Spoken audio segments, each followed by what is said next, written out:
Assalamualaikum warahmatullahi wabarakatuh. Perkenalkan, saya Sri Mutmainah, calon guru penggerak Angkatan 7 Kabupaten Malang. Saya dari SD Negeri 2 Jatikerto, Kabupaten Malang, Provinsi Jawa Timur.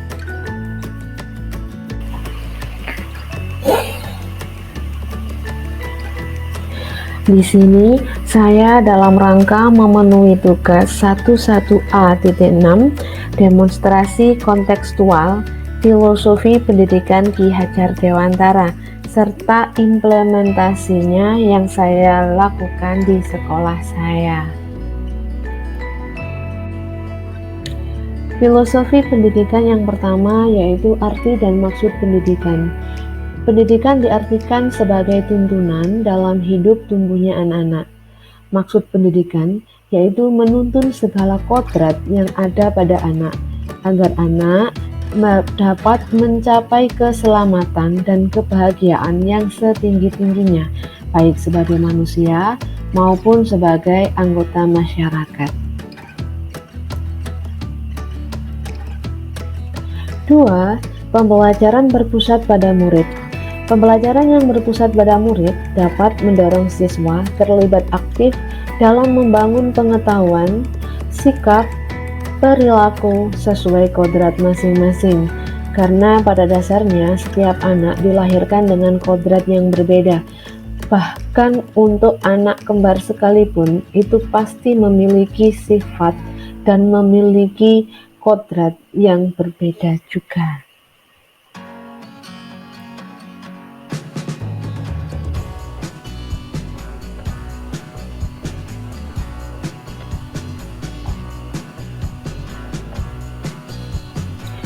Tiga, pendidikan menuntun kodrat anak. Sebagaimana kita ketahui, kodrat anak sebagaimana yang dituangkan oleh Ki Hajar Dewantara, yaitu sebagai potensi diri yang dimiliki oleh seorang anak, seperti potensi berpikir, potensi emosi, potensi fisik. Oleh Ki Hajar Dewantara disebut sebagai budi pekerti, yaitu perpaduan antara cipta, karsa, dan karya. Nah, potensi diri ini adalah anugerah dari Allah Subhanahu wa Ta'ala yang diberikan kepada manusia, kepada setiap anak yang berbeda antara anak yang satu dengan anak yang lainnya, yang merupakan karakteristik yang unik bagi setiap anak tersebut. Nah, kodrat anak ini mencakup kodrat keadaan. Kodrat keadaan ini dibagi dua lagi, yaitu ada kodrat alam, yaitu tentang di mana anak itu berada. Kemudian ada kodrat zaman, ini artinya adalah bagaimana perkembangan zaman yang dilalui oleh anak tersebut, sehingga kodrat anak ini bisa mengembangkan.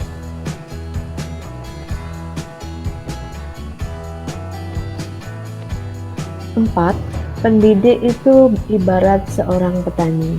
Petani hanya mampu menanam padi, menuntun tumbuhnya padi, merawat, memupuk, serta memberi obat hama.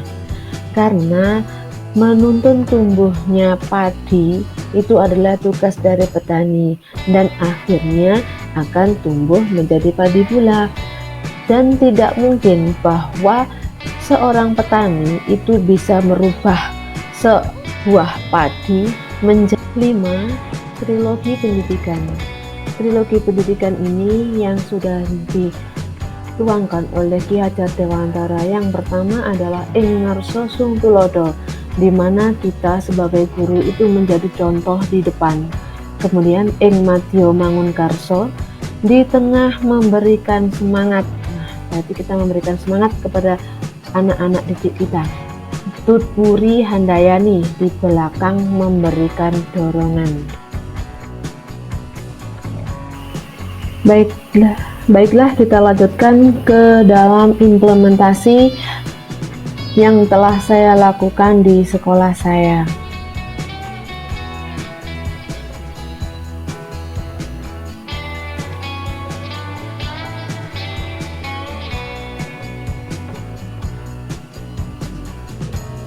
Implementasi yang pertama yaitu pada kegiatan pembelajaran, di mana kegiatan pembelajaran ini adalah pembelajaran yang inovatif dengan memanfaatkan teknologi dan potensi alam sekitar berdasarkan karakteristik peserta didik serta mengaitkan dengan kehidupan sehari-hari.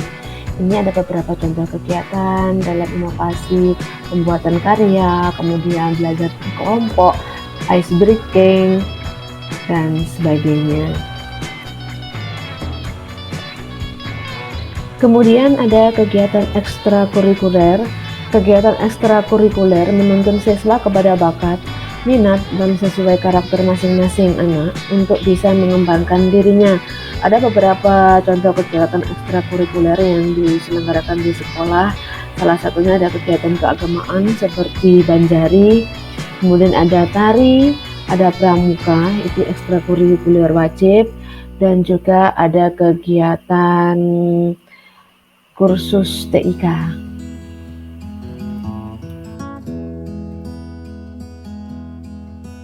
Implementasi berikutnya yaitu pada kegiatan keteladanan, gotong royong, dan pembiasaan.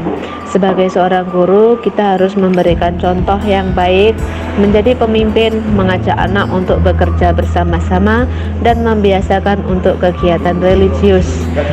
Kegiatan ini bisa kita adakan, bisa juga dalam 1 minggu 1 kali atau 1 minggu 2 kali, mengadakan pembiasaan anak-anak untuk makan bersama, hidup bersih. Nah, makanya marilah kita sama-sama memberikan contoh dan teladan yang baik untuk anak-anak.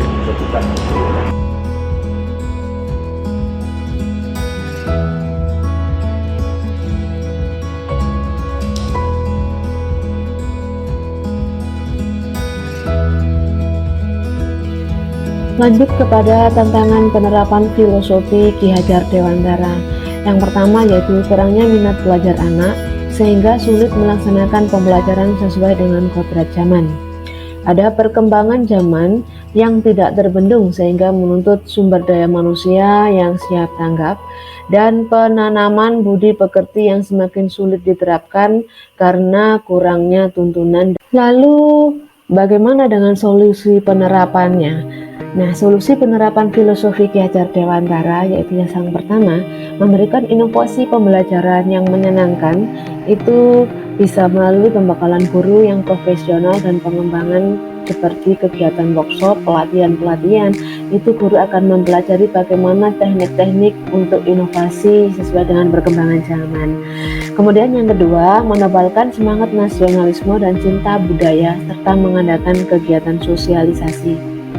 Yang ketiga, perlunya koordinasi dari berbagai pihak, baik dari pihak keluarga, dari masyarakat, dan sekolah untuk menanamkan budi pekerti pada anak dimanapun anak berada. Refleksi pemikiran Ki Hajar Dewantara dengan filosofinya yang sangat membanggakan membuat saya bersemangat untuk memperbaiki sistem pembelajaran yang telah saya lakukan selama ini. Lebih mengutamakan kodrat anak dan berpusat pada anak, sehingga akan menampilkan keberhasilan tujuan pembelajaran.